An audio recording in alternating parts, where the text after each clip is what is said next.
getting all my stuff set up. Oops. Okay. There we go. Alrighty. So, for those of you who may not be familiar with Welcome to Nexilis, it is a actual play D&D stream. Casper Oliver is the DM, and then we have some cool people like Jason LaRock and Jenny O'Sullivan and Chelsea Finley, who you might recognize from Jar Rebuke as the players. And it's a lot of fun, and it streams every Monday on Casper Oliver's Twitch channel at 8:30 p.m. Eastern Standard Time. So, Wallace is one of the NPCs in that, and it's part of my ongoing series of painting the characters from Welcome to Nexilis. Hello, Mal. Always good to have you for my streams. Let's see, okay. Hope your day is going good so far. Alrighty.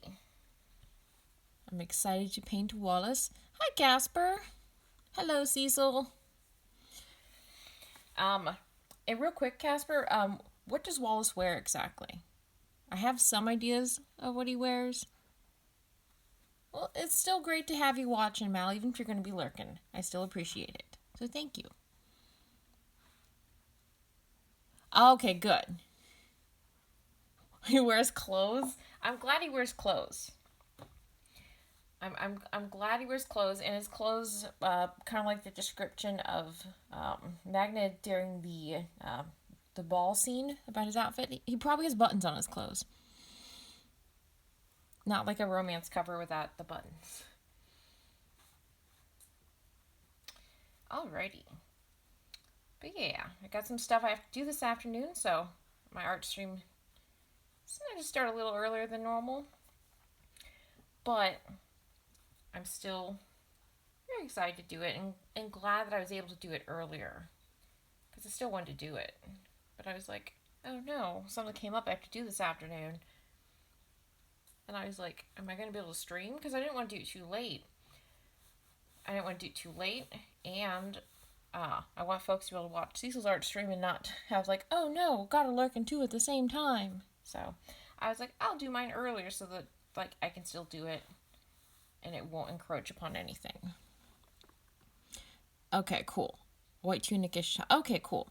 That makes sense. I remember the handkerchief, but I couldn't remember what kind of shirt he was wearing. Yeah, like the romance covers. You're welcome, Cecil's. I want people to be able to watch both of our streams, and especially in general, but also we're doing the same thing, and I wouldn't want to be like, oh no, it's like a competition of whose stream we're gonna watch as they both draw Welcome to Nexilis characters. So yeah, I didn't want to take any viewers away from your stream. Because your Welcome to Nexilis stuff, Cecil's really good, and I enjoy watching your streams, even if a lot of times on Friday evenings I am busy and I can't have the sound on. I do enjoy watching and being able to lurk in the chat, so. Yeah. Alrighty. But yeah. Wallace is a character that... Oh, and also, what color hair does Wallace have? Is it brown, if I'm remembering correctly? Okay, yeah. Yeah, his arm hasn't been healed yet. Okay. I have kind of a lighter brown hair color, but I couldn't remember exactly what his hair color was. I know the picture that Jason drew, I think he had darker brown hair, but I couldn't remember if there was a canonical hair color.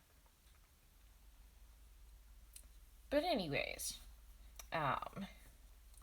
what was I saying? Oh, I was saying when I played Welcome to Nexilis mini campaign, Wallace was a character that I always really loved. And I always also loved his partner, Larkin. But I was and also when I'm trying to decide which character should I draw next for this series?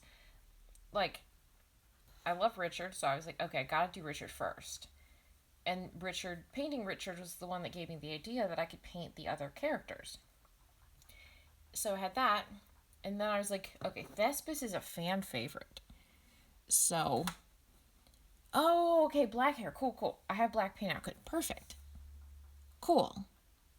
Okay, yeah, he's gonna have black hair then. And also, like, what's a third color you associate with him? Because obviously, like, red handkerchief, and then black will be a theme. But is there another color that you associate with him? Kind of like how Richard's were black, red, and white. Because I want to be able to figure out, like, what color should I do the background? Like, I have some ideas for the background, but I just want to know what color maybe would be another color you associate with him. And in this, I'm going to figure out how to draw an arm in a sling, which has got to be easier than how to draw a hand grabbing a teacup, which is what I had to do last week with Amir. But anyways, but yeah, I've always really loved the character of Wallace. When I did the mini campaign, my character Aldwin, who I haven't posted a super amount of stuff about, but I did make some TikToks as them a while back. So some of y'all might have seen my TikToks with Aldwin, but they bonded a lot with Wallace. And like Wallace actually ended up being one of the characters that ultimately they were closest with. Not in a romantic way because Aldwin is aromantic, but they were really close, like as friends, and they really, by the end, cared about each other. So, yeah, I've always loved the character Wallace. Oh, I was saying that trying to pick out like which character. Okay, Ashy Gray. Oh, okay. Okay, yeah, I have a good idea then for the background because I was going to do spreading ink on the background, but I could do an ashy gray background with a spreading ink on top of it, and it'll be kind of wispy and smoky and have that. I have a really cool idea for that. Cool. I'm excited about that. Anyways, so the thing is like, obviously, like, okay, I've got to do Richard first. I adore Richard. And then I was like, I was thinking about it, and I was like, okay, who should I do next? And then Thespis was an obvious choice, not only because I also adore Thespis, but like they're also a fan favorite, so I'm like, I've got to do them. And then Amir is becoming a fan favorite as well. I also have always loved Amir, because Amir always just has like a nice, comforting energy about him. He's definitely the kind of person that you'd like to have like as a neighbor or something.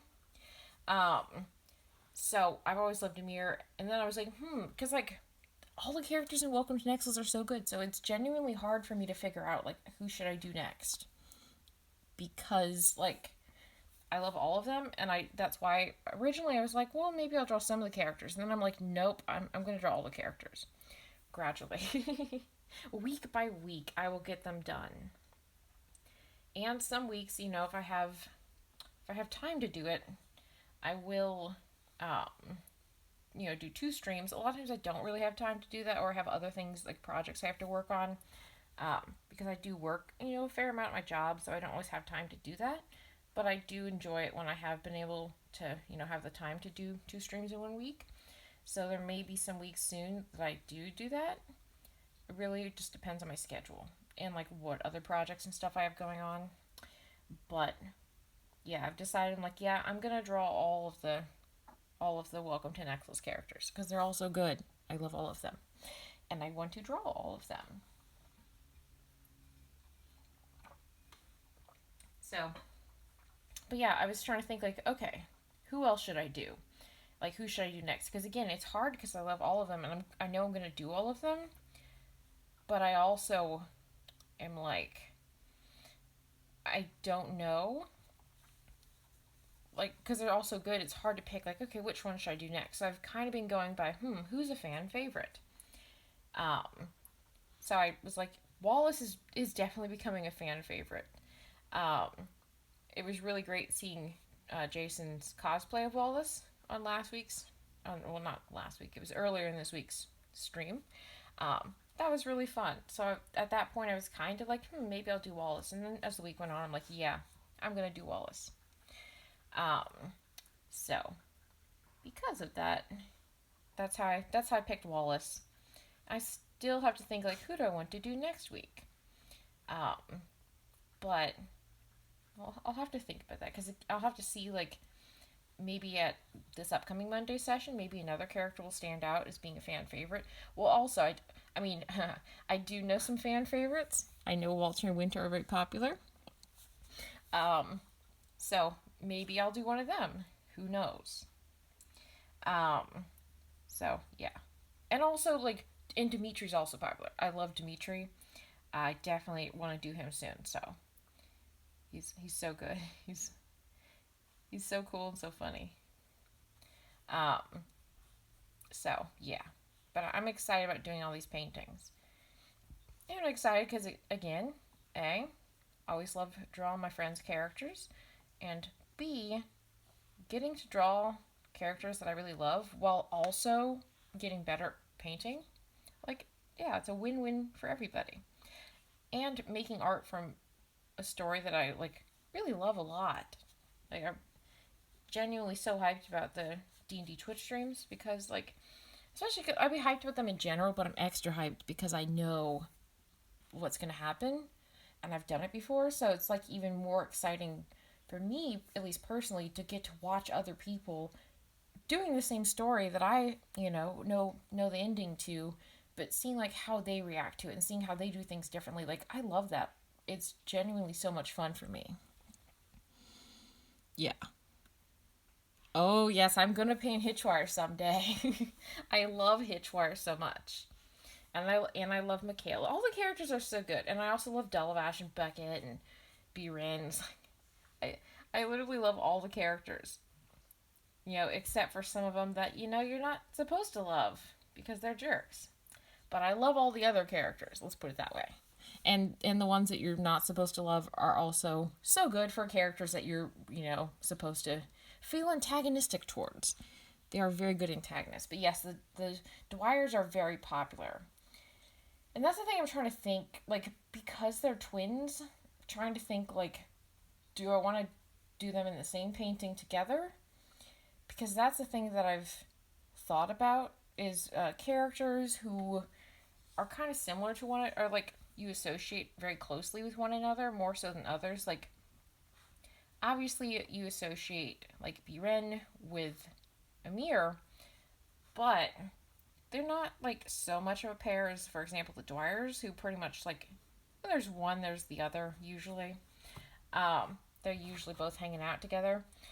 Um, so I might draw all the Dwyers together. I'm still undecided. And also on the same thing, I might draw Meredith separately. I'll have to figure out what I want to do. I will draw Meredith at some point, but I might draw her. I might draw her with Gideon. So I'll have to figure that out. Yes, I'm gonna draw Meredith. I started listening to your Meredith playlist last night, Casper, and I was very hyped. It has so many good songs on it. Like, I didn't get like that far into listening to it, but when I heard the songs, I was just like, yes, this is totally Meredith. This is 100% her. It's all good.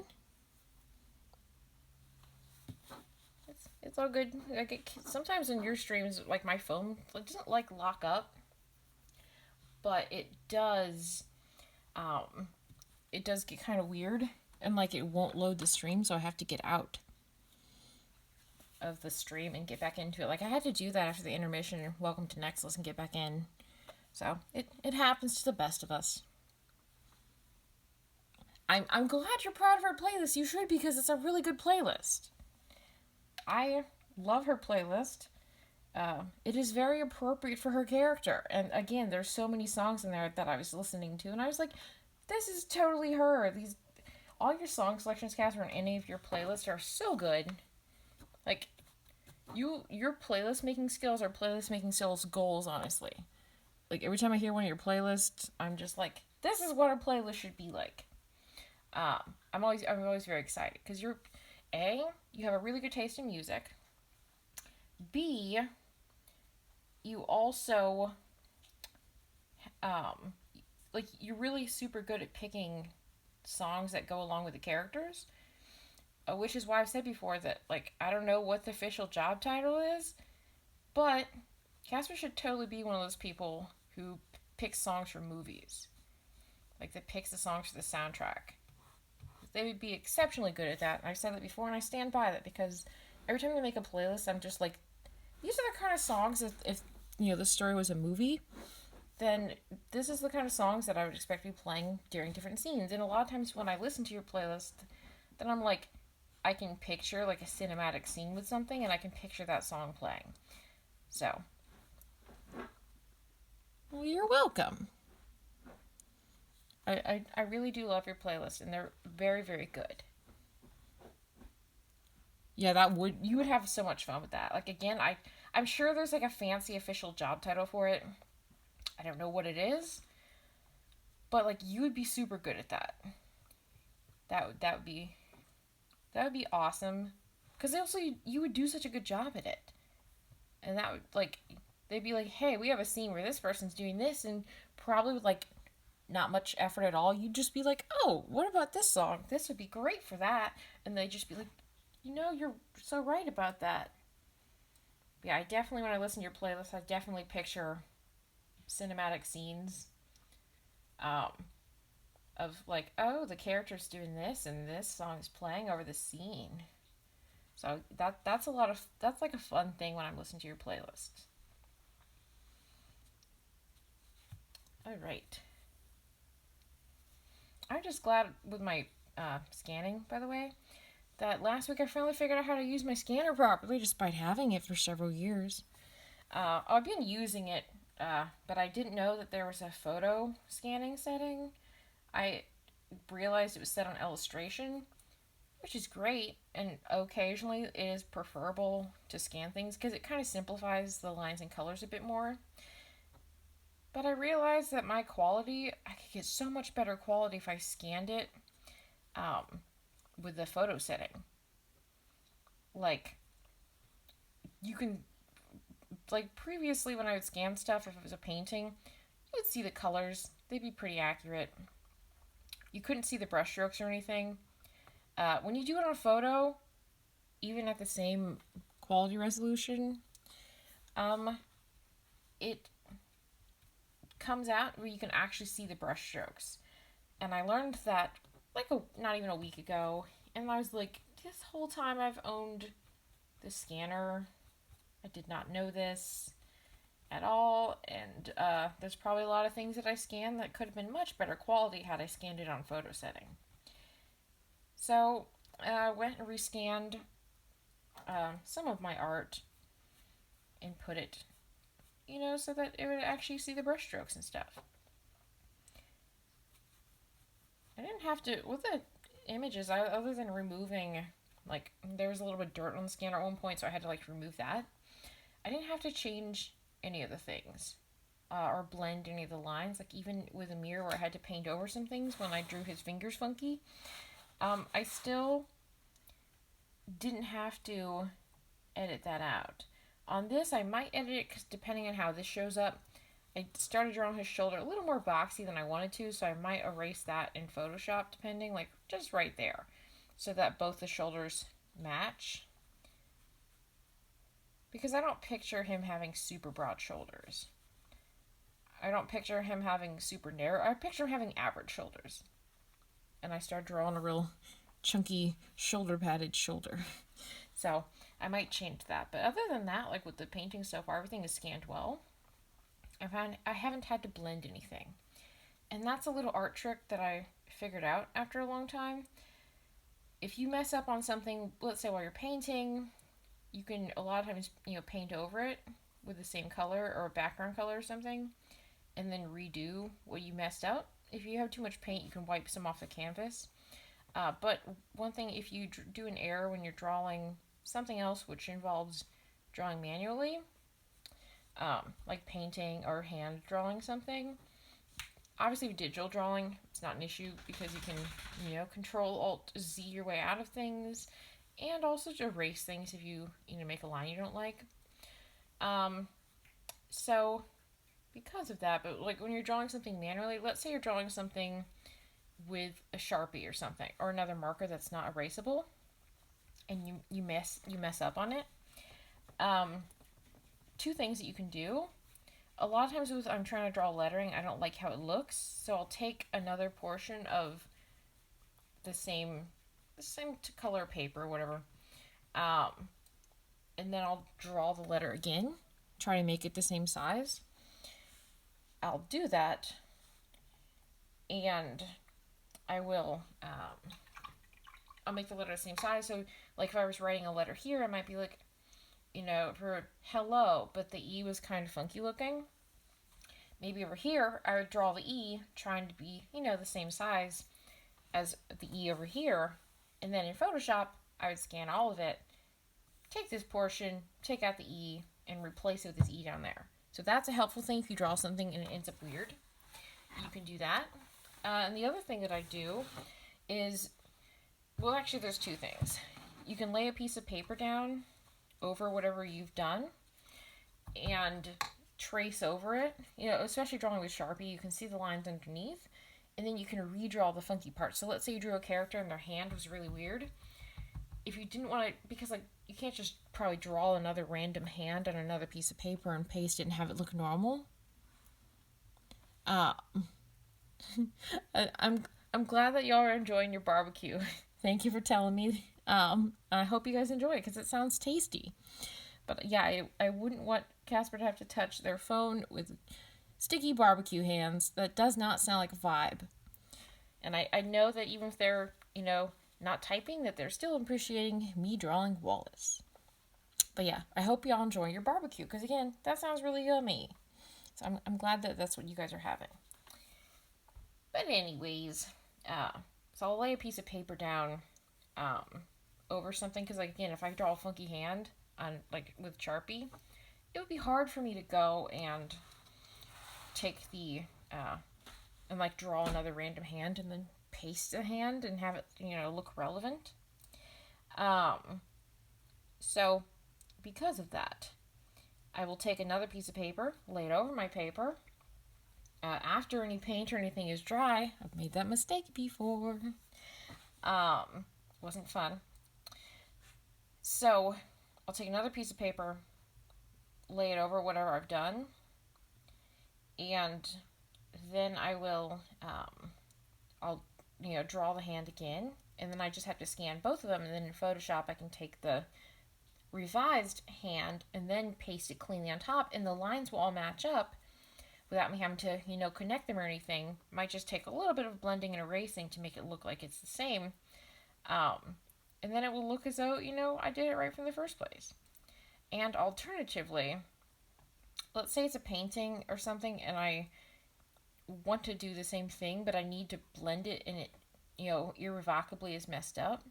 And I must know what painting I'm going to scan. If it's something for a, exhibit where somebody's going to see the actual canvas I've painted, then the process is a little different. So I would have to actually, fix it on there. But if it's something I'm going to scan in Photoshop, I'll take another piece of the same type of paper and then glue it to the paper, in the section where it's supposed to be, and then paint it, as though it's part of the picture. And it will look, when you look at it in real life, you'll see the edge of this piece of paper I glued on there. But that's way easier to remove in Photoshop than trying to, fix up other stuff.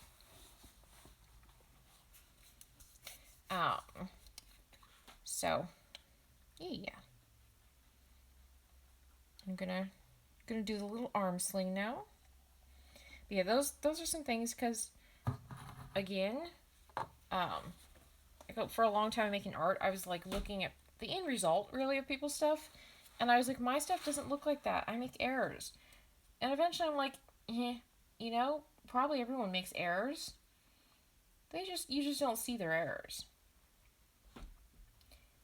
And the same thing with even really good, really professional voice actors make bloopers. They don't go in the studio and they just stand there and the first time that the first take of their line, they're just like, oh, and it's just perfect. That's not how it works. Everybody makes bloopers. But you do see funny bloopers a lot, but it didn't really sink into me. They're these are professional people. But they mess up a lot when they do the thing, even though they're really good at the thing that they're doing.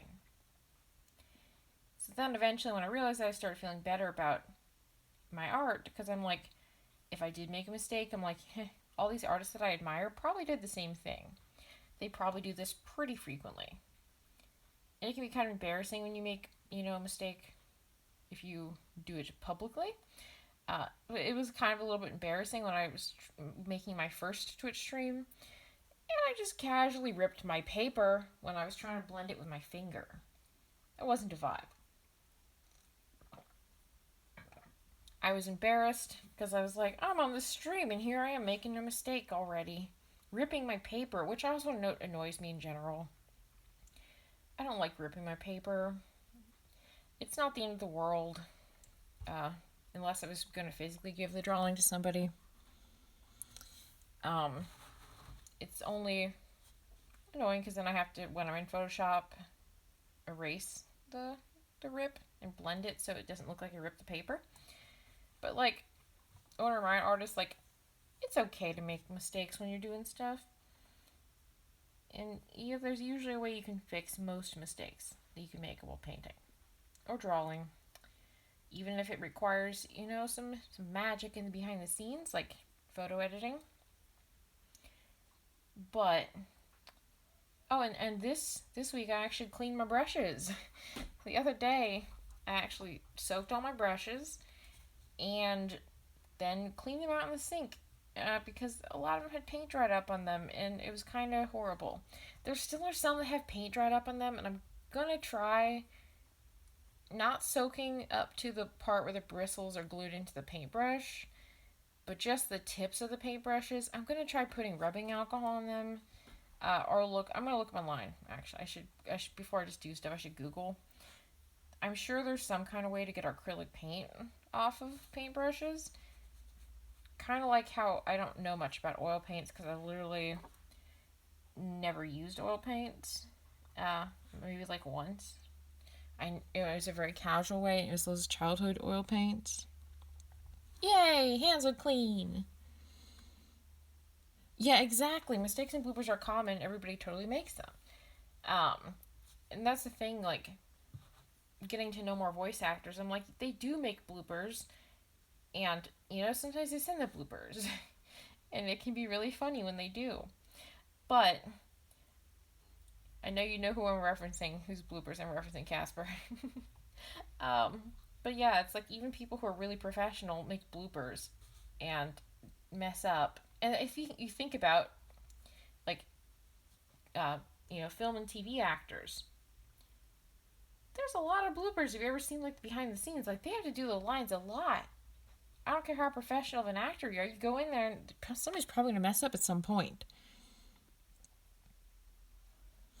Yes, it is. It's very good to be able to hear them when they share them. A lot of my bloopers, honestly, are things like me trying to record and then birds outside. Like, we have crows that come in our yard, which are adorable and I love them.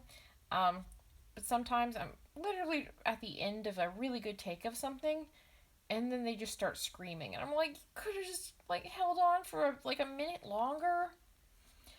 So a lot of it's that, and me, saying things to them, or like a lot of times I will have to have my dog nearby when I'm recording because he otherwise would be upset if I was in a room with the door shut. He doesn't like when the door's shut if he can't see me, which is cute, but sometimes sometimes he'll be in the room and he'll get bored of being there when I'm recording and he'll try to break out of the room, or he'll start, like, scratching himself really loudly, and then it's me, like, cursing at him and being like, stop chewing on your feet.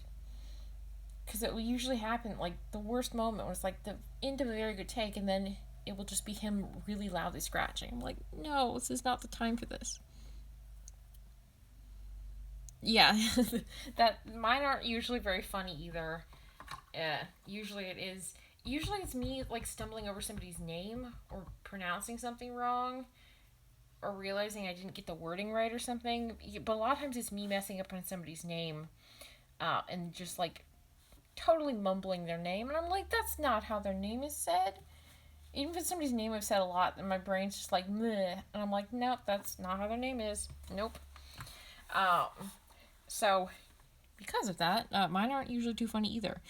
And again, it's a lot of cursing. me cursing either at the crows or my dog, or me cursing at myself because I messed up on the line. And I'm just like, I just want to finish this. Especially if I was like in a hurry trying to record it and trying to do it before like going to work or having to do something else. Then it's really a thing, like a lot of me cursing.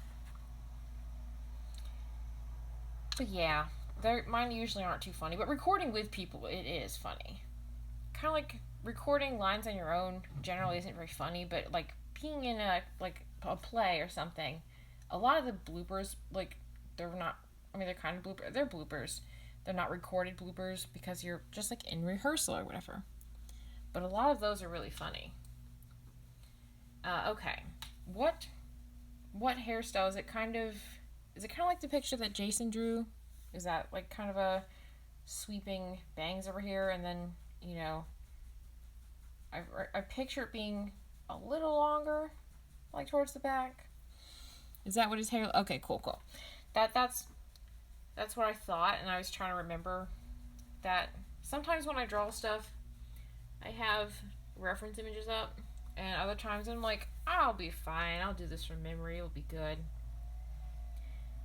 And sometimes I'm like, well, I'm not quite sure about this. Or also, like, a reference image, like, different people have different takes on things, and some reference images maybe like one take on it, but that's why I ask, because I'm like, well, maybe this is something that'd be fun to do or whatever, depending on how canonical the detail is. There's our lovely yard work people. I'm excited also because I have to see what actually arrived yesterday because it showed up while I was at work. But I'm getting a new microphone. So I'm getting an XLR microphone, and getting the preamp and everything for that. So I'm really excited about that. I'm pretty sure all the stuff that arrived so far. But yeah, I'm excited. I'm getting, because like for a while I've wanted to upgrade my microphone. It's not a bad microphone by any means. I have the Blue Yeti one, but also I have a Blue Yeti one which is like 10 years old. Because I got it when I was 16. And it was when I was starting to record music. So I was like, yeah, I need a microphone. But like it's served me well for sure. It's pretty good at recording music from, my experience. The only problem is like when it has come to voice acting, it hasn't been as good in comparison, which is a bummer because like it's a great microphone. But the problem is the fact that like first of all, because it's a USB microphone, there's stuff I can't audition for in the first place. And like that's part of it because I would like to do more paid roles. But furthermore, the sound quality of it doesn't match the sound quality of other voice actors that I know. And when I say that, I mean even voice actors that, don't have the fancy setups. But their setups still sound way better than mine. And part of it could be my soundproofing. I'm sure that is a part of things. But the thing is, like, if my microphone sounds like garbage, I'm never going to know if my soundproofing is good enough if my microphone doesn't sound that good. So, because of that, but yeah, I'm going to actually get an XLR microphone. And it was like a good starter mic from what I've heard, the one that I'm getting. It was the one actually that was recommended to me by Jason, as being a good budget-friendly XLR microphone. And then the preamp that Jason also recommended, because if I'm remembering correctly, like that's what he uses. Like he has a good sound quality, and like I totally respect his opinion and advice about voice acting stuff, because like He's successful at voice acting. And he, like, gets cast in video games and stuff like that. So, like, if he gets cast to play things in video games with his setup, which is the same setup that I'm buying, obviously his sound quality is good. And obviously that setup is capable of producing a good sound quality, good enough to get cast in paid roles and just have a nice sound in general. It will definitely be an improvement from what I have now. If you need any audio questions or need help with your new setup, feel free to... Okay, cool. Awesome. Thank you, Nicole. I'll definitely reach out to you. That sounds helpful. I know a little bit about audio engineering, but I know there's a lot of things about it that I don't know. So that would be nice. Thank you for that offer. Especially because it's a new type of microphone. Like, it's probably kind of similar to what I've been using, but there probably are things about it that I need to learn about and tweak. But yeah, it's a good setup for a good price. I got a kit that had the microphone, which is the, I think, Audio Technica, I think is the brand, AT2020. I'm pretty sure that's the exact model number it is. And then the Euphoria, which is by Behringer, interface for it. But I was able to find the interface on Amazon new for like $45. And I was able to get a kit that had the microphone, a boom arm for the microphone, which is another thing that I have needed. I have a pop screen, but it comes with one too, which I'm like, yeah, it's not bad to have another one. And then also two 10-foot XLR cables. The kit that had the microphone and all those accessories was only $120. Good. I'm glad. I'm glad to hear a bunch of people have told me it's a good starter mic. Because, like, just by virtue of it being an XLR microphone, I'm sure it will be better sound quality than my Blue Yeti. Because, again, I haven't been satisfied with that. Even in comparison to other people I know that have USB microphones, it still doesn't sound good in comparison to them. Even when the same people edit them. And, again, part of it could be my sound quality, but if I don't have a microphone which is, a good microphone, then I won't know, like, my sound quality might be okay, it might not be, but I can't tweak and fine-tune my soundproofing and everything, and my room treatment. I can't perfect that until I know, like, what's up with this. So, but yeah, a lot of people have told me that it's a good starter microphone. And a lot of people recommended that one, because the question I posed on Twitter was, like, I have a budget for a microphone, for the microphone itself, because I knew I would need an interface, of like about $100. But I was like, if I have a budget of $100, is it worth spending that money getting an XLR microphone and upgrading from the Blue Yeti, or is it worth investing that money on room treatment? Because I was like, is the amount of quality difference potentiality in having an XLR microphone, like a decent one, is that going to be enough of an upgrade from the Blue Yeti that's worth spending the $100 on that? I know I've heard that before, like the acoustic treatment is super important, and that's something that I definitely know I need to improve on. I do want to look into getting some foam, because I tried recording in my closet before, and the sound quality came out pretty good.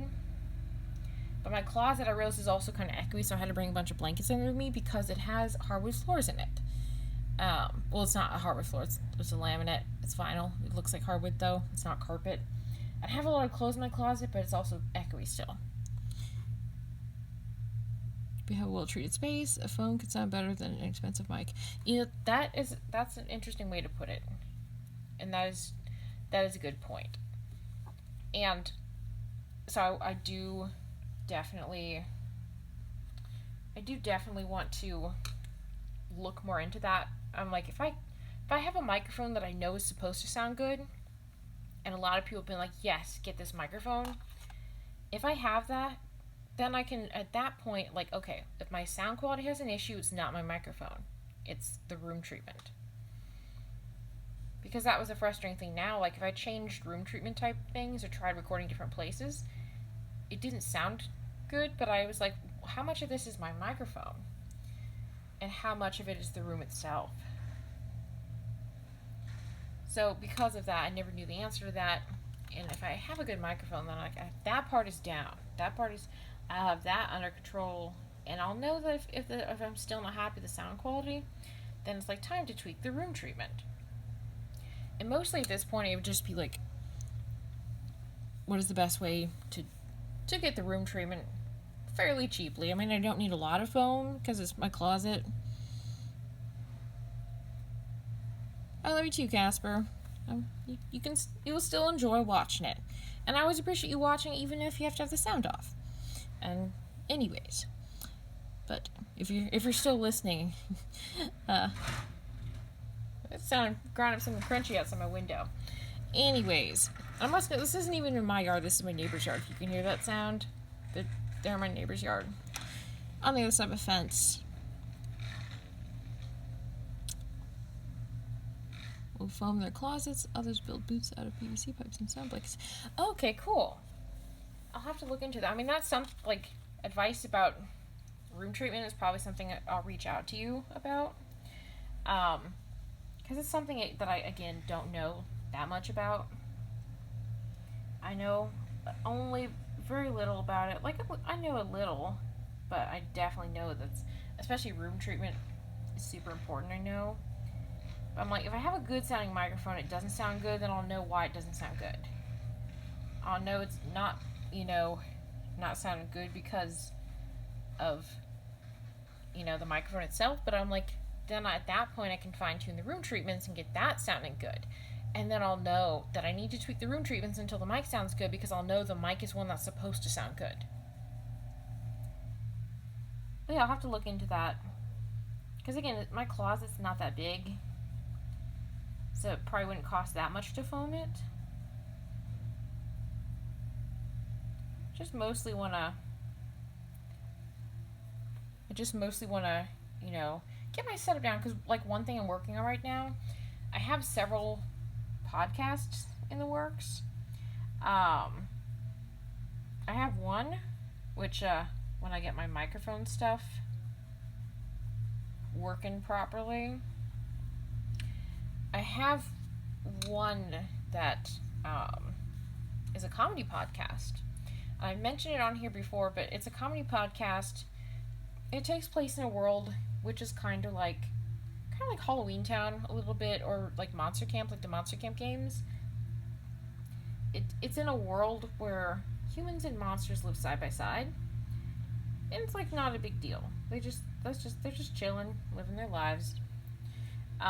Nobody's like, oh my gosh, it's so weird that there's a monster over here. It's just like, oh cool, you're a vampire, and people are like, yeah. And it's like not a big deal. It's just accepted. So like that's kind of the premise. But it's about a character named Finley, who's half elf, half demon. And they are very chaotic in a good way. So it's a story. It's kind of just like, I'm gonna say sitcom kind of. Not like it's not gonna have a laugh track, but it's a situational comedy. Like the comedy's like, Finley has this random situation. So it's gonna be like that. It's gonna be mostly absurdist type humor, kind of goofy, silly, absurdist humor. So I've compared it a little bit to being kind of like a comedian Chris Fleming, who did like the Gale web series, and also is a comedian in their own right. Like they're doing like comedy shows at comedy clubs and things like that, and going on tour and stuff. Like especially before the pandemic. But yeah. So because of that, I like that style of comedy, just goofy, silly, absurdist comedy where like just how random everything is where the humor comes from. That's my personal favorite type of comedy. So it's going to be kind of like that. Me going, yeah, I don't like that extra line that I drew. I'm going to paint over it. Um, but anyways. But it's about them and their friends, and they live in a little town, and just, different things happen. Different, situations and predicaments they get themselves into by being the chaotic people that they are. It's just how it happens. I'm trying to draw the wrinkle of a shirt is what I'm trying to do. That's one thing I want to study more. I need to study clothing more because I end up drawing a lot of clothing incidentally, drawing these portraits, and I want to get better at drawing clothing in general because one of my goals is to eventually design fashion stuff, like for indie clothing stuff. And I also would like to just be better at drawing fashion for my art stuff.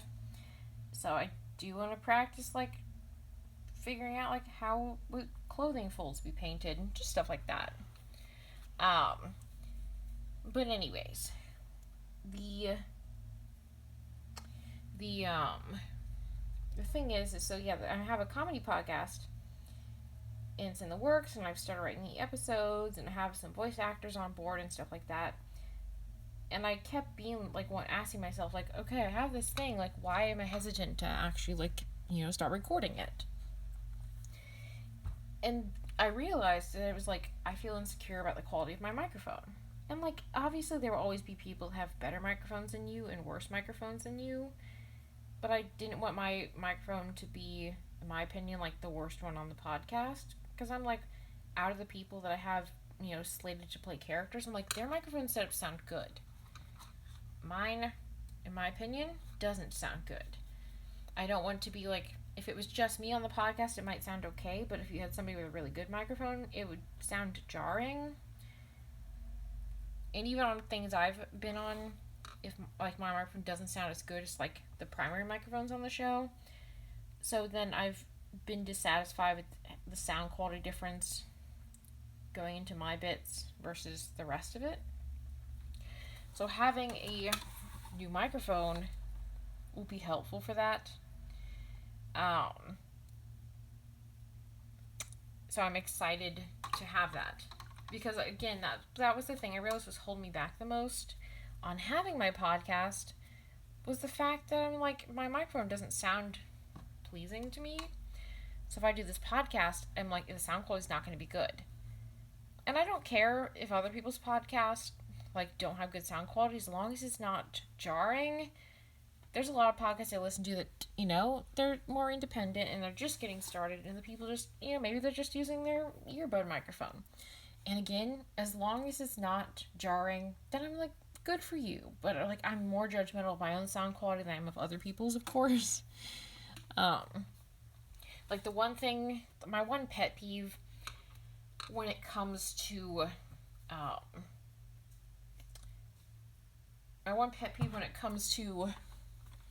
making, like listening to podcasts, the only pet peeve I have as far as sound quality, some phone interview style podcasts, like you'll have, maybe neither of them have really good mics or whatever, it doesn't matter. If because of the editing, let's put it this way, this is more of a problem of editing in my opinion, than it is a problem of microphones. It's mostly, in my opinion, somebody who didn't think about this, didn't know that this would be an issue. You need to limit your peaks when you're editing, and I say this from somebody who doesn't have much editing experience. If there's a part which is unnaturally loud, please make it quieter. This is my only beef I have with podcast sound quality that I can think of right now. Like, please don't. If you let's say you have a phone style interview, and I've listened to a lot of podcasts like this. Not any podcasts I listen to now. All the ones I listen to now, I don't have this beef with. So, if it's a podcast that I've in the past year or whatever mentioned listening to, this isn't about you. But I have listened to some podcasts before where it was like, I'm just chilling, listening to the podcast in my car, let's say, and the sound volume is all over the place. That's not a fun time ever. Because I have to turn it up to hear, like, if somebody gets really quiet, I have to turn up my volume. And then when it goes back to the normal volume, it's suddenly very loud, and I have to turn it down. That's something you should try to avoid at all costs, because it's, like, not fun for the listener. And it's also not fun for me because I have, like, sensory processing issues, and, like, it causes me physical pain if things are too loud in certain ways. Not everything loud causes me physical pain, but certain types of sounds, if they're sharp or whatever, do cause me physical pain and a lot of discomfort, like, not just in my ears, but, like, my whole body. And it's been like that my whole life. So the problem is, like, if I'm listening to a podcast and the sound quality is all over the place, like, the sound volume, rather, is all over the place, and you have it quiet and I turn it up and then it comes back in really sharply, it's going to be unpleasant to listen to. And it's going to cause me probably ear discomfort depending on how sharp the sound is. So I probably am not going to be that, like, oh, this is such a good podcast. And also, like, that's pretty simple in the editing room. I feel like a lot of podcasts I've had this issue with didn't really edit the podcast. Maybe they trimmed the beginning and end, but they didn't think about, like, I should listen to the podcast, to see, like, or not even listen to, just, like, look through the lines it shows in your audio editor program. Just please make the peaks quieter. Because, like, a lot of podcasts like that have that issue. One of the worst problems with this kind of podcast, if you have an interview style podcast and suddenly somebody laughs really loud, especially if somebody quiet with a quieter mic was talking, and that's the thing too, like, please try to equalize the volume of the two people talking if you have an interview style podcast. If you have a laugh, please turn down the laugh if the laugh is loud. It doesn't take that long to edit just the laughs, but it really makes a big difference. Because, especially when you're in your car, there's few things, in my opinion, that are a worse sound quality issue than if I'm listening to a podcast, interview style podcast, let's say, and it's nice and quiet, and I have to turn it up though because it's, like, too quiet, let's say, and then suddenly somebody who's loud comes on, and then I turn it down again.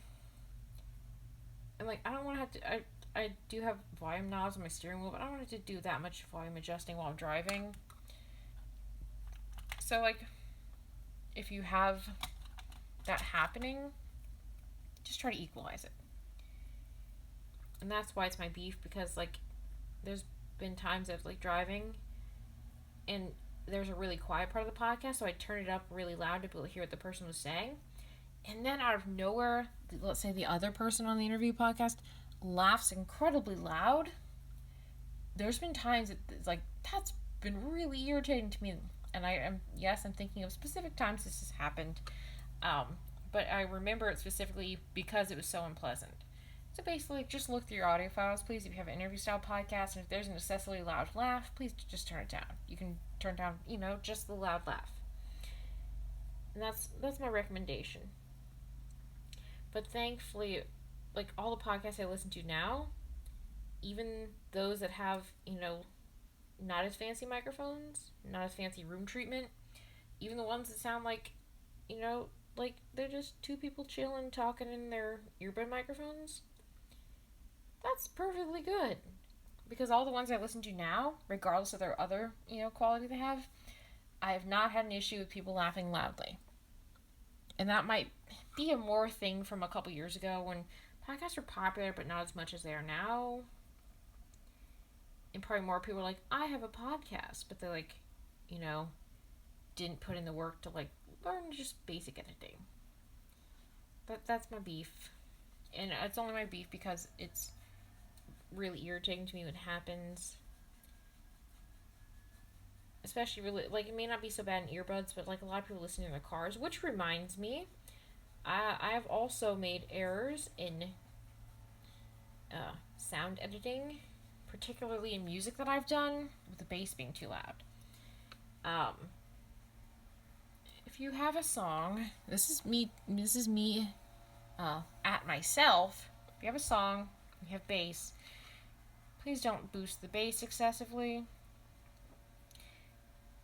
Do I have a song that I've released that I need to fix because I recently realized when I was trying to listen to it in my car that the bass, when you listen to it in your car, is ridiculously loud to the point that you can't hear the song, can't hear the singing because there's too much bass, and the bass is so gratingly vibraty that it was like I couldn't listen to it. Even when I turned down the volume on the song, it was still making me feel nauseous.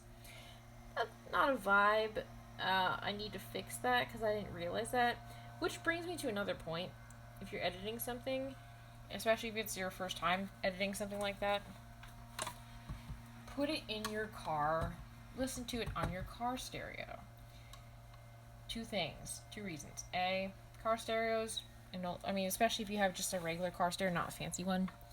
Car stereos tend to not be so fancy as other stereos, and so it's good to test it on a low quality stereo to see, like, does it sound okay on, like, it might sound great on your perfect, Beats headphones. Does it sound good in somebody's, crappy car stereo? Those are important questions, which brings me to the second point of, it's important to also test it in a car, because people are going to probably be listening to your stuff in a car.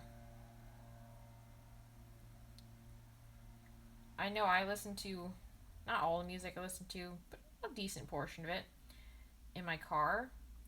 And I also know I listen to a decent portion, like almost every time I listen to a podcast is when I'm in my car. So please, make sure your stuff sounds good. And that's something I didn't think about for a very long time. Please make sure that your stuff sounds good in somebody's car. And again, I'm saying this at myself because the song that I've released, that I tried listening to in my car recently, I was like, big nope. But that's just something like an editing tip that I've come across and realized, this is a valid editing tip. Definitely valid. So yeah, just important things in my opinion to keep in mind when editing. But beyond stuff like that, I admittedly do not know a lot about editing. It's basically just been me being like, this sounds good, and not really knowing what I'm doing.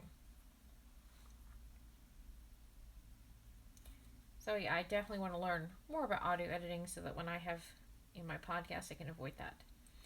But I'm excited about my different podcast projects.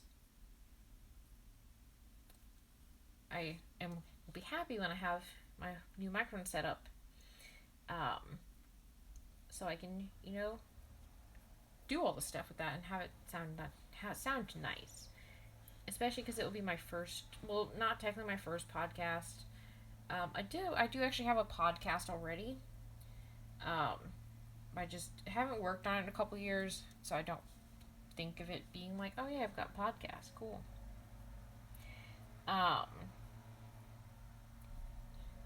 So I do have a podcast. It's called The Ashley Craft Show. It's a pretty casual podcast.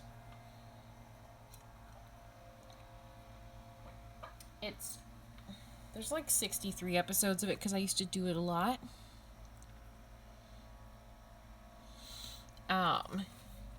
I used to do it every week, and it used to also be a YouTube series. And then I fell out of favor of doing it like 2 years ago because I got busy with other things. I also got, to be honest, bored with doing it. So then I stopped doing it. I do want to resume doing it again. Probably not every week. We'll see. Basically, it was a show where I would read poetry that I did, or I would play a song that I'd written or something. So I did stuff like that. mostly it was me reading poetry from my poetry books, of which there are so many poetry books.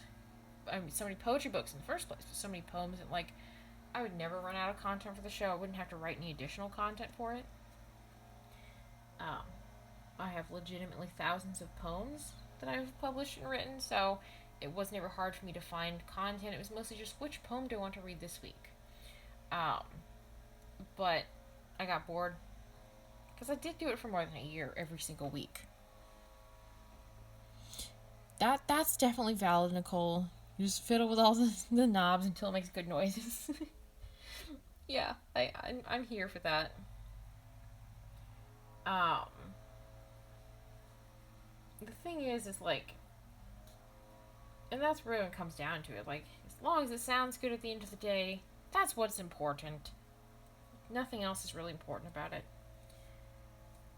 If there's something specific I want to do, a specific effect I'm going for or something, I'll look up a tutorial like, how do I make this sound like this? But it also, usually I'm just like, what if I do this? I'm like, that sounds good. That's good enough. That's definitely valid, though.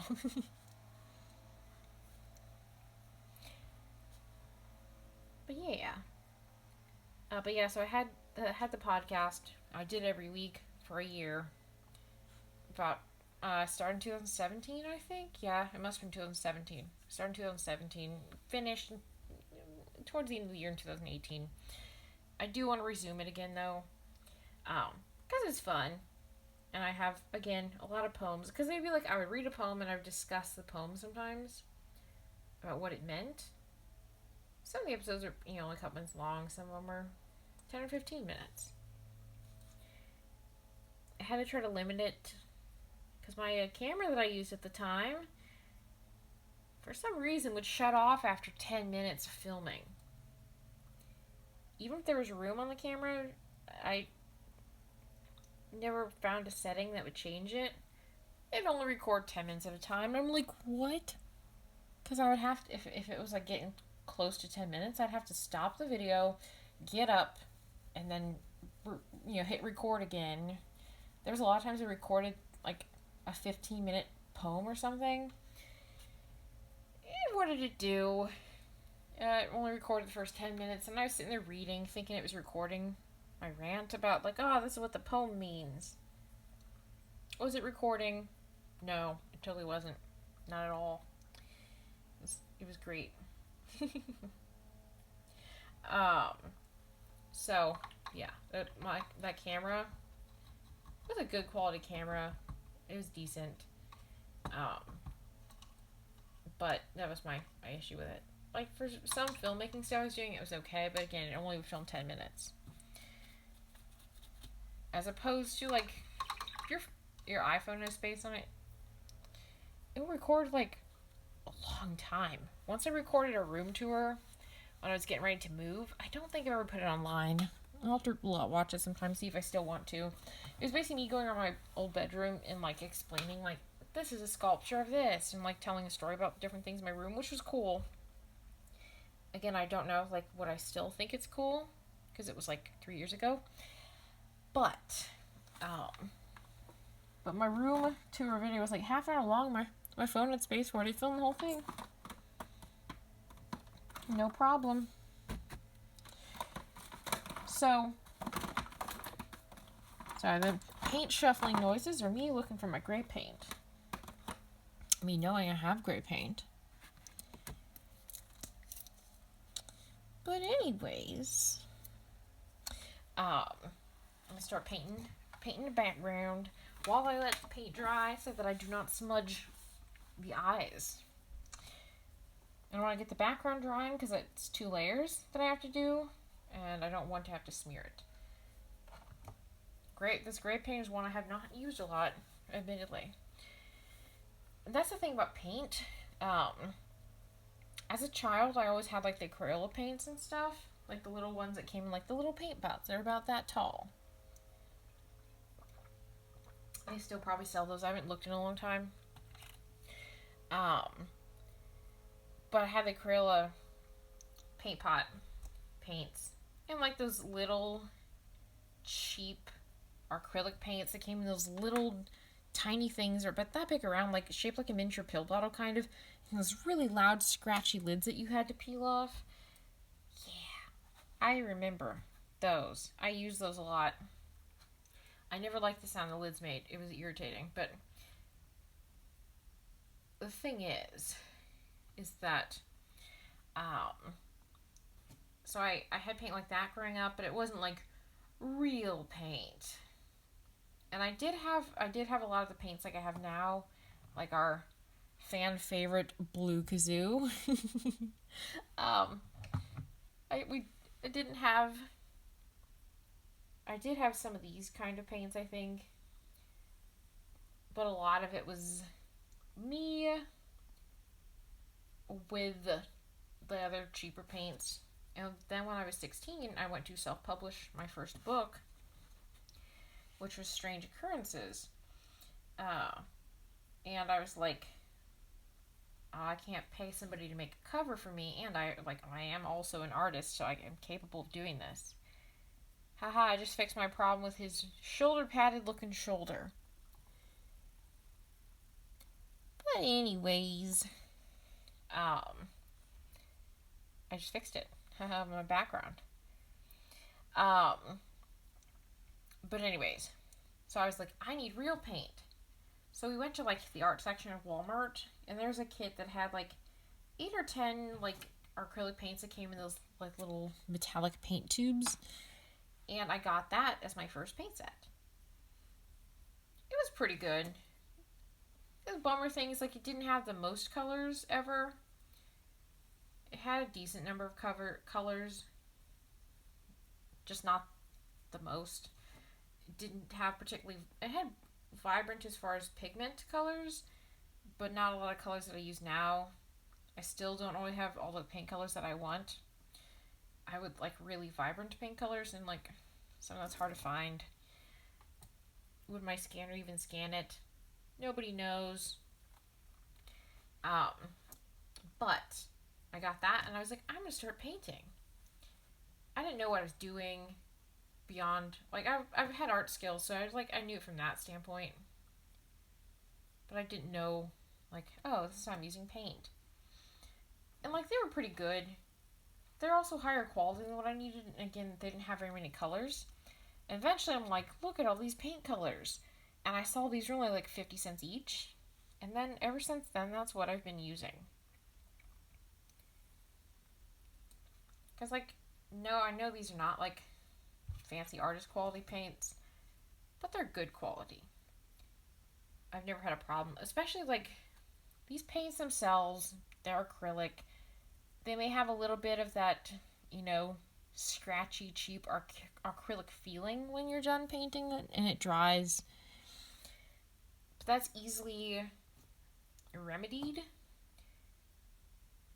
by merely gloss varnish. To be honest, I use gloss varnish a lot. I gloss varnish any canvas of mine. If it's a canvas I'm going to be displaying somewhere, because it makes it look suddenly like instantly professional just by having gloss varnish. Because just that little bit of shine makes it look like, whoa, this is a quality painting. I'm like, I don't know what it is about it, but it's something a quality painting with the shiny gloss. I know what I was going to do. I was gonna paint the little bandana tie.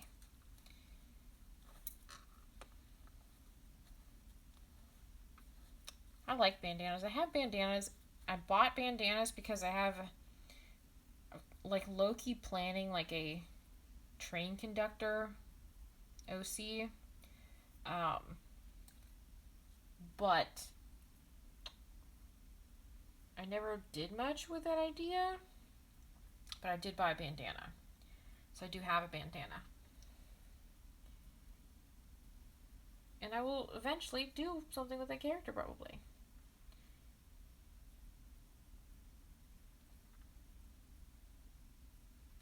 have a lot of characters, to be honest, that I've never done anything with. And I'm like, yeah, I have this character. Sure. Have I done anything with them? Nope. Do I plan to? Yep, I do. Okay.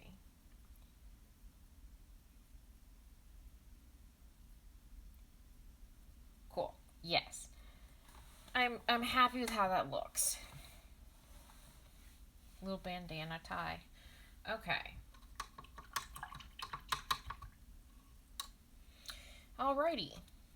Now, while the background dries, it's time to paint his mouth. Aha. I learned about not scanning my stuff on the,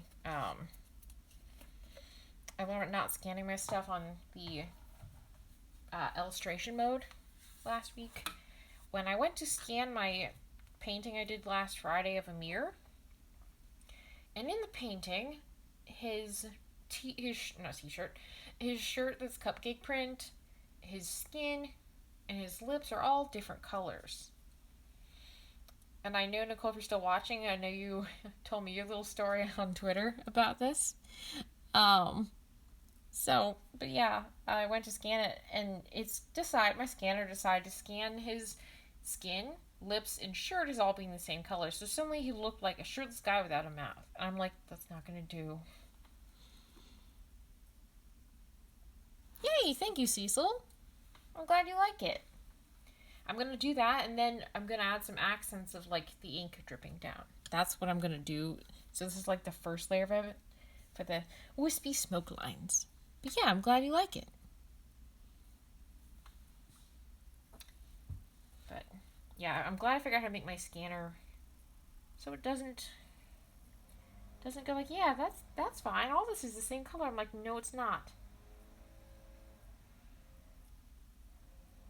At least I drew the eyebrows. I was just checking, like, did I draw eyebrows? Yep.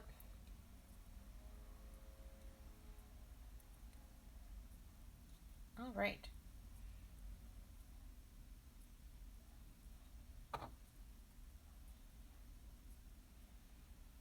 And I'm going to draw fingernails. Real small ones, but fingernails.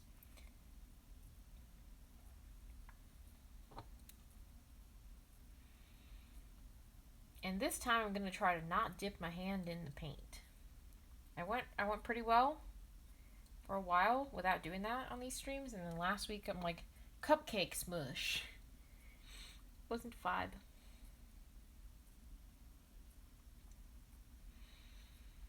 So one thing I want to do more, I've been planning more, not so much on the subject of art, but on the subject of like videos and stuff. Soon I am going to be making more TikToks. I did fall out of the habit of doing it because I had to delete the app from my phone, and I only re-download every couple days and like see if people sent me messages so I could respond to the messages. But I didn't have enough room to make TikToks and like put them in drafts.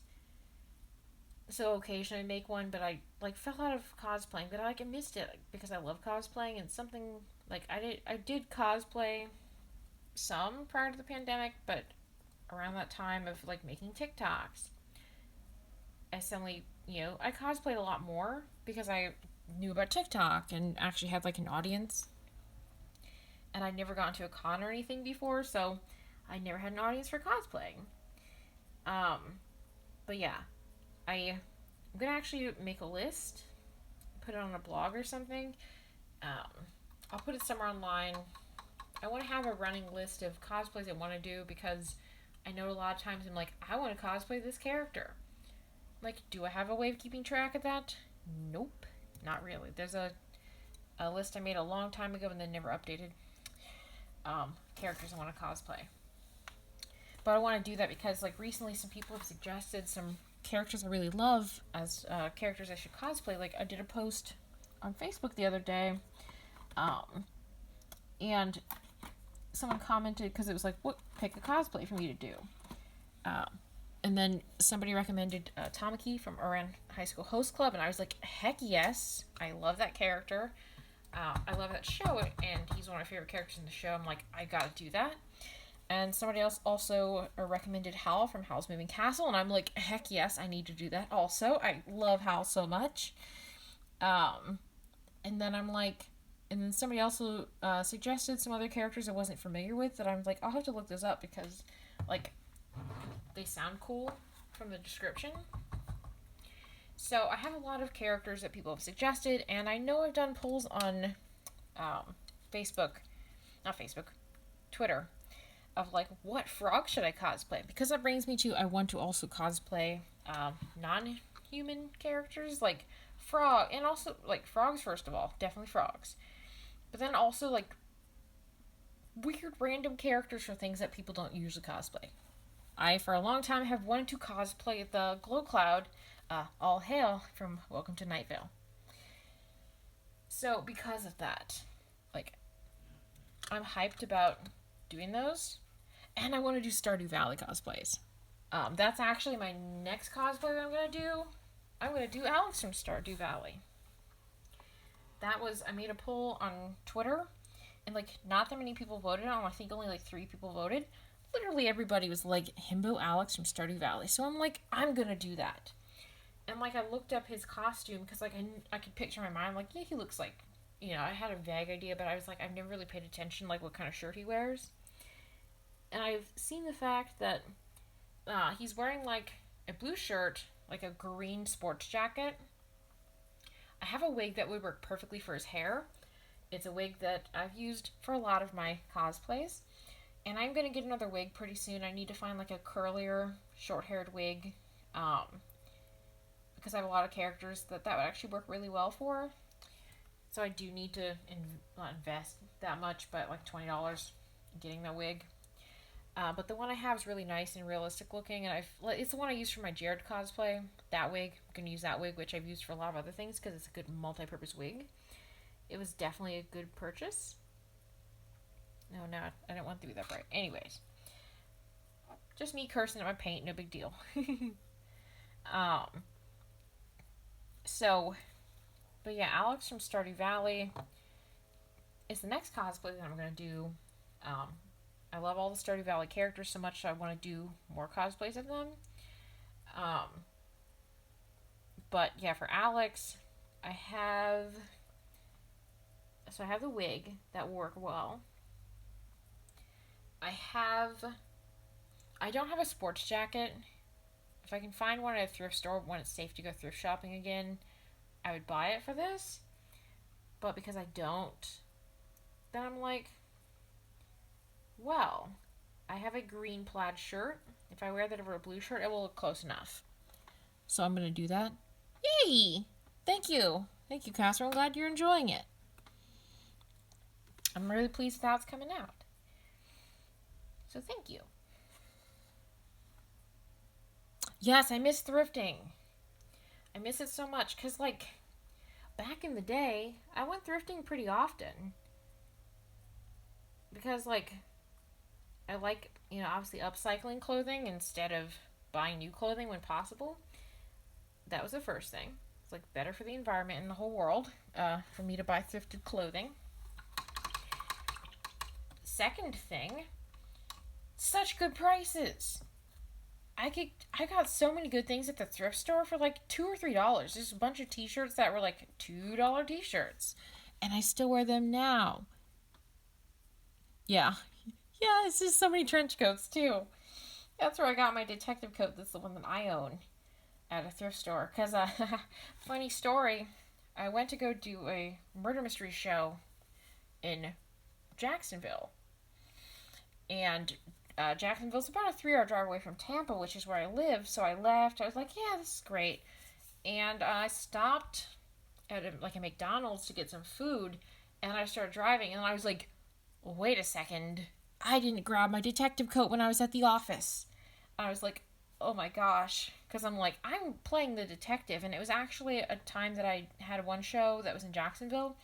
And then the next day I had a show in Gainesville. So I was going to swing by the Gainesville show on the way back from Jacksonville.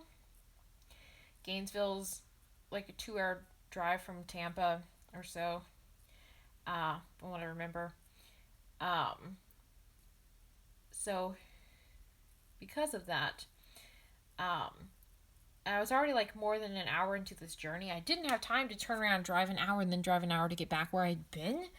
I was like, I don't have a detective coat though. I'm literally playing the detective both today and the next day.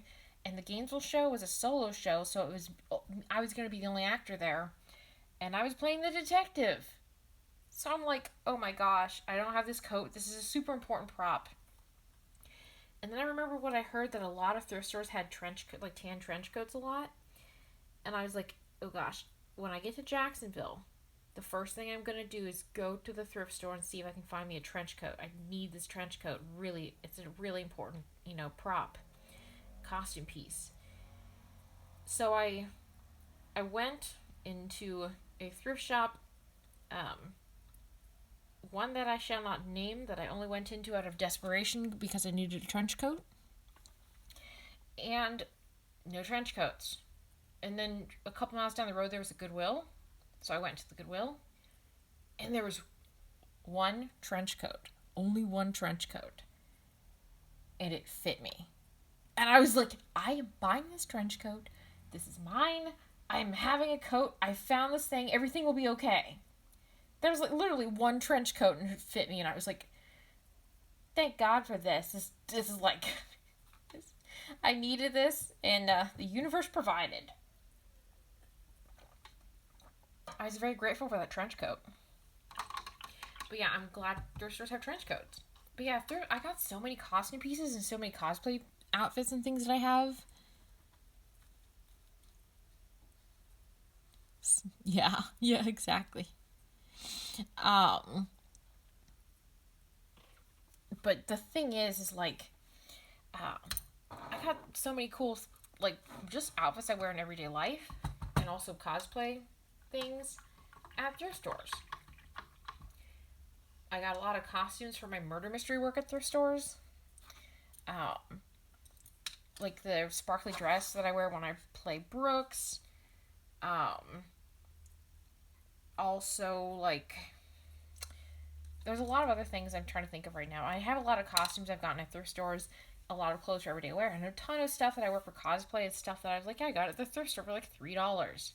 My leather vest that I wear for my Robin Hood cosplay, got at the thrift store for like $3.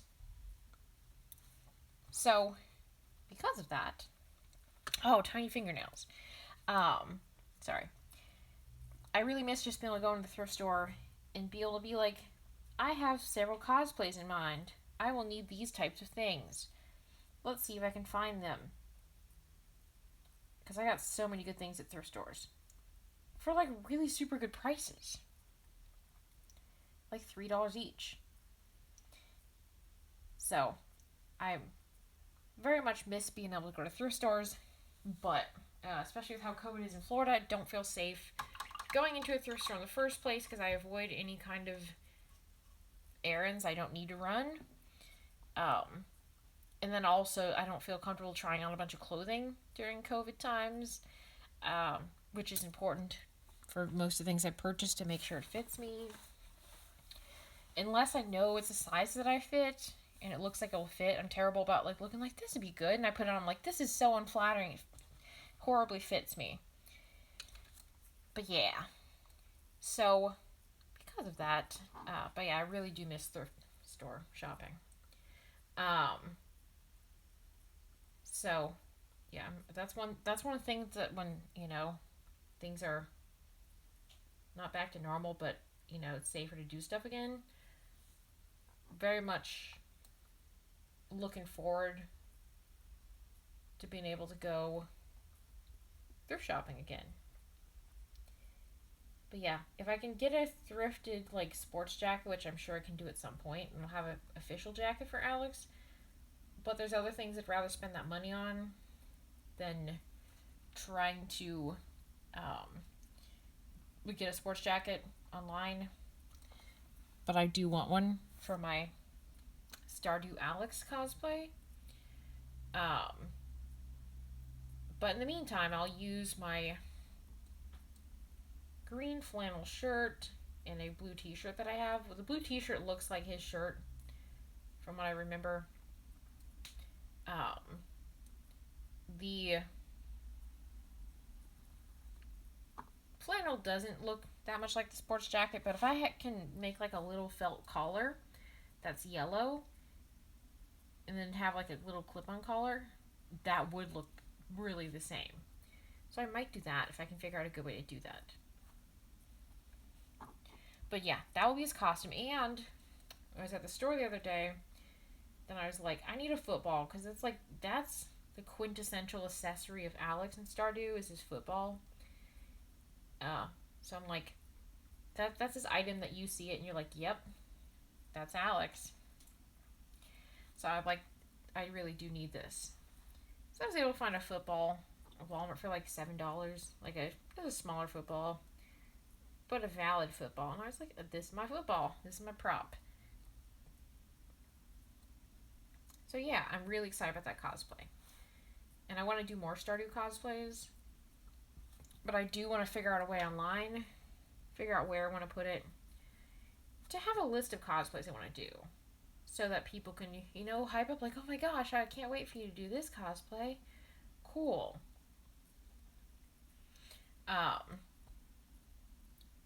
So, because of that, I'm excited about that.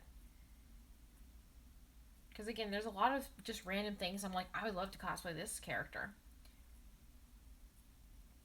But then I'm like, I always forget. And I do want to do more cosplaying, so having a list can kind of help people keep me accountable. And also people, like, I know it's always fun to know who people that I enjoy their cosplays are going to cosplay.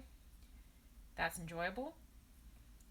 So it would also, I think, I at least hope the other people would be like, I want to see who Ashley's going to cosplay next, or see who are some people and characters they want to cosplay.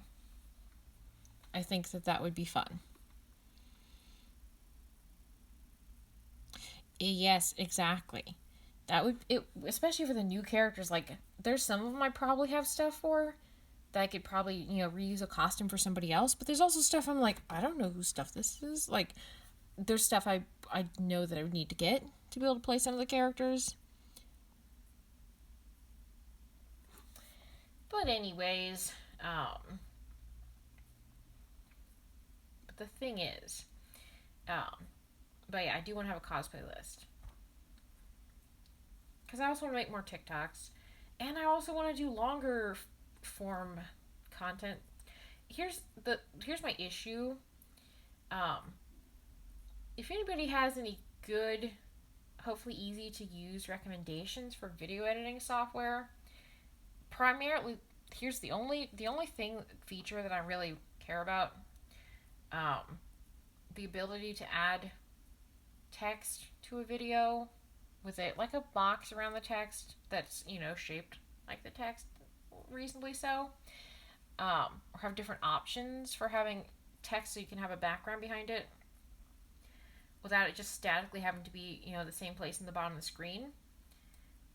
If anybody has a recommendation for that, I'd really appreciate that, because, and also something easy to use and learn.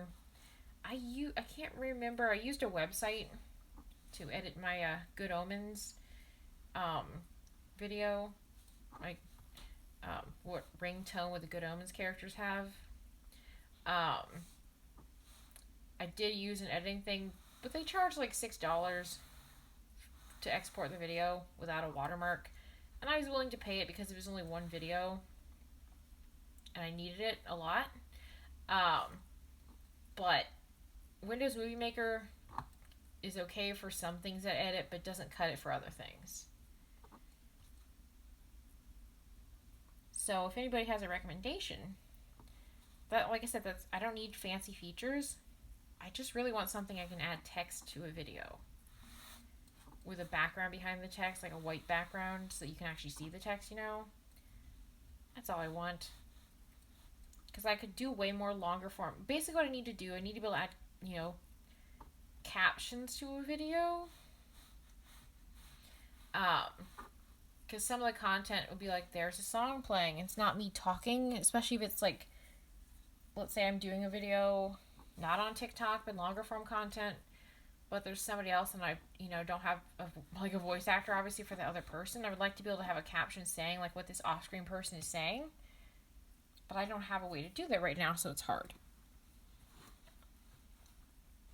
It's just me like, I hope this works.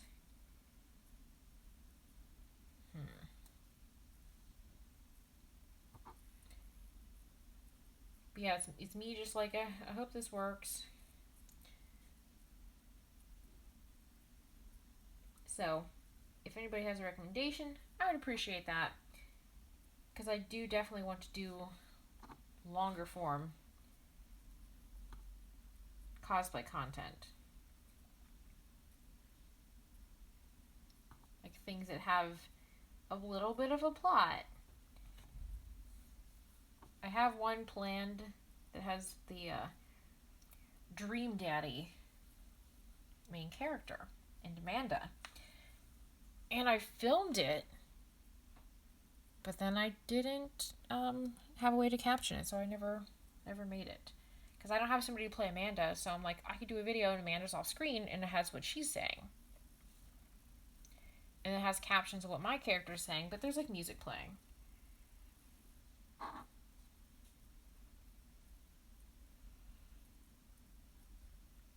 So that's something I'm looking for. But anyways, I have a lot of fun cosplay plans that I'm excited about.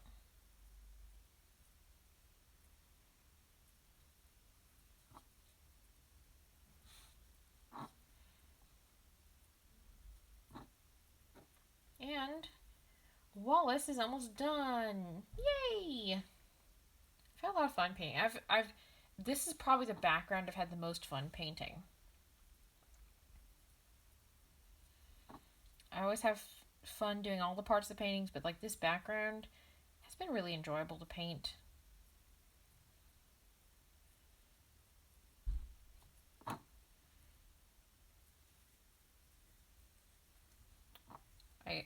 I really love how it came out. Okay.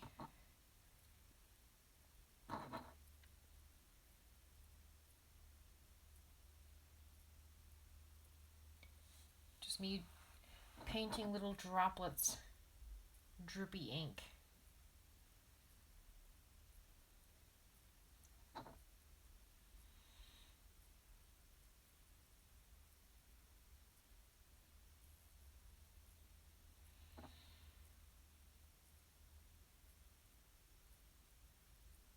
All right. And give me just a second. My tiny little paintbrush. That was called me sticking my hand into this ink blot right there and then regretting it. Just trying to do a little dot in the eyes. But thankfully when I dipped my hand in this ink spot, then I was like, oh, I put my hand in wet paint and I didn't smear it. Alright, I'm just checking to make sure I have all the details that I wanted to add.